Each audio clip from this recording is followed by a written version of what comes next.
अस्सलाम वालेकुम नाजरीन, आप देख रहे हैं एन न्यूज़ का ख़ास प्रोग्राम सेहतियाब और मैं हूं रफ़ीक भट्ट। नाजरीन, आज के हमारे प्रोग्राम में हमारे मेहमान हैं डॉक्टर नवीद नज़ीर, जो एक स्पेशलिस्ट है चेस्ट के। इनसे हम बात करेंगे। इनको आप बखूबी जानते हैं, कोविड पीरियड में काफ़ी फेमस हो गए थे। डॉक्टर साहब, आपका बहुत बहुत शुक्रिया, आपने हमें अपना कीमती वक्त दिया। इसके लिए बहुत बहुत शुक्रिया। जूँ ही डॉक्टर साहब मौसमी सरमा की आमद होती है, कुछ बीमारियां वादी कश्मीर में भी आती हैं, जैसे चेस्ट इन्फेक्शन हो, फीवर हो या ज़ुकाम हो, या जो हाई रिस्क पेशेंट्स हैं उनको काफ़ी तकलीफ होती है। क्या कुछ कहना चाहेंगे आप इसमें? देखिए, ये विंटर की आमद जब होती है तो हम देखते हैं कि हमारे जो बीमारियां जो है वो ज़्यादा पनपती है। वो नो डाउट वो चेस्ट की बीमारियां हों या ओवरऑल हम कार्डियक बीमारियां देखते हैं, स्ट्रोक्स की इंसिडेंस ज़्यादा होती है, हार्ट अटैक्स की इंसिडेंस ज़्यादा होती है। तो इसके अलग अलग रीजंस है। कोल्ड डेफिनेटली एक फैक्टर प्ले करता है, और स्पेशली अगर हम चेस्ट की बात करें तो हम देखते हैं, जैसे आपने भी कहा, ज़ुकाम, गला ख़राब या छाती के इन्फेक्शन की तादाद जो है वो काफ़ी बढ़ जाती है। स्पेशली हमारे बच्चे हों या बुज़ुर्ग हों जिनका इम्यून सिस्टम वीक होता है, या बाकी नॉर्मल पीपल में भी हम देखते हैं कि उनमें भी इन्फेक्शंस की तादाद जो है वो बढ़ जाती है, या कोई हाई रिस्क बीमारी है जिसकी वजह से उसका इम्यून सिस्टम वीकन हो जाता है, तो उसमें भी हम देखते हैं कि छाती के अमराज या इन्फेक्शंस जो है वो बढ़ जाते हैं विंटर्स में।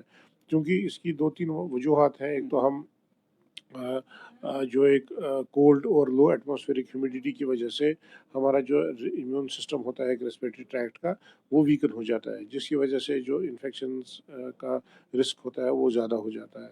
इसके अलावा जो ठंड बजाते खुद एक फैक्टर होता है, जिसकी वजह से जो ऑलरेडी एग्जिस्टिंग डिजीज़ होती है, जैसे अस्थमा होता है या ब्रोंकाइटिस होता है, सीओपीडी होता है, तो इनमें भी हम देखते हैं कि अटैक्स होने का अंदेशा जो है वो ज़्यादा हो जाता है। डॉक्टर साहब, जो फेफड़ों की सेहत के लिए क्या कुछ एहतियाती तदाबीर लोगों को करनी चाहिए इस विंटर में? देखिए, पहले तो मैं ये कहूँगा कि जो ऑलरेडी छाती के अमराज में मुबतला पेशेंट्स होते हैं उनको एक एनुअल चेकअप कराना चाहिए बिफोर ऑनसेट ऑफ विंटर, ताकि उनके डॉक्टर साहिबान जो है जो ट्रीट करते हैं उनको, वो उनका एक तो एहतियाती तदाबीर भी एडवाइस करेंगे, सेकंड उनकी ट्रीटमेंट पे थोड़ा सा रद्द-बदल करेंगे ताकि वो विंटर मंथ में स्टेबल रहे। या वैक्सीनेशंस वगैरह आती है, फ्लू का वैक्सीन आता है, निमोनिया का वैक्सीन आता है, जो हमें सीरियस इन्फेक्शंस के अगेंस्ट जो है वो प्रोटेक्शन देता है। इस सर, वैक्सीनेशंस की आपने बात की, लोगों में काफ़ी ज़्यादा गलतफहमीज़ हैं। कौन सा वक्त होता है जो ये फ्लू वैक्सीन्स हो या कोई भी वैक्सीनेशन हो, उसका जो सही वक्त है वो कौन सा है? देखिए, अगर हम वैक्सीनेशन की बात करें, फ्लू वैक्सीन जो होता है, क्योंकि हमारा फ्लू सीज़न जो है वो नवंबर से स्टार्ट होता है, तो करीब मार्च तक ये चलता रहता है। तो बेहतर तो यही रहता है कि सितंबर अक्टूबर में ये वैक्सीन किया जाए, ताकि क्योंकि वैक्सीन करने के बाद करीब 2 हफ्ते के बाद ये इम्यूनिटी डेवलप होती है। और अगर हमने सितंबर अक्टूबर में किया होता है तो वो नवंबर से फिर प्रोटेक्शन रहती है towards the end of the flu season. लेकिन कोई जो हाई रिस्क पेशेंट होते हैं, कोई देर नहीं हुई है कभी भी ये वैक्सीन के लिए, वो कभी भी ये वैक्सीन करा सकते हैं। जो निमोनिया का वैक्सीन है, उसमें चूँकि वो इफ़ेक्टिवनेस 5 ईयर तक रहती है, तो उसका कोई मखसूस टाइम नहीं होता है। वो आप कभी भी कर सकते हैं। इवन जब आपने फ्लू वैक्सीन किया है तो साथ में एट अ डिफरेंट साइट वो वैक्सीन भी साइमल्टेनियसली वो कर सकते हैं, जिसकी इफ़ेक्टिवनेस जो है वो 5 साल तक रहती है। या एक और वैक्सीन आता है जो निमोनिया के अगेंस्ट प्रोटेक्शन देता है, जो लाइफ टाइम एक ही डोज़ करना होता है। तो ये जो है ये अगेंस्ट सीरियस इन्फेक्शंस जो है वो हमें प्रोटेक्शन देते हैं। सर, कौन सी ऐसी मोस्ट कॉमन डिजीज़ है रेस्पिरेटरी की जो आप यहाँ पे ट्रीट करते हैं? देखिए, हम हमारे तो छाती के जो अमराज होते हैं वो माइनर इन्फेक्शन हो, वो अपर रेस्पिरेटरी या लोअर रेस्पिरेटरी ट्रैक्ट इन्फेक्शन से लंग कैंसर तक, हम यहाँ पे हर कोई तरीके का मरीज़ आता है।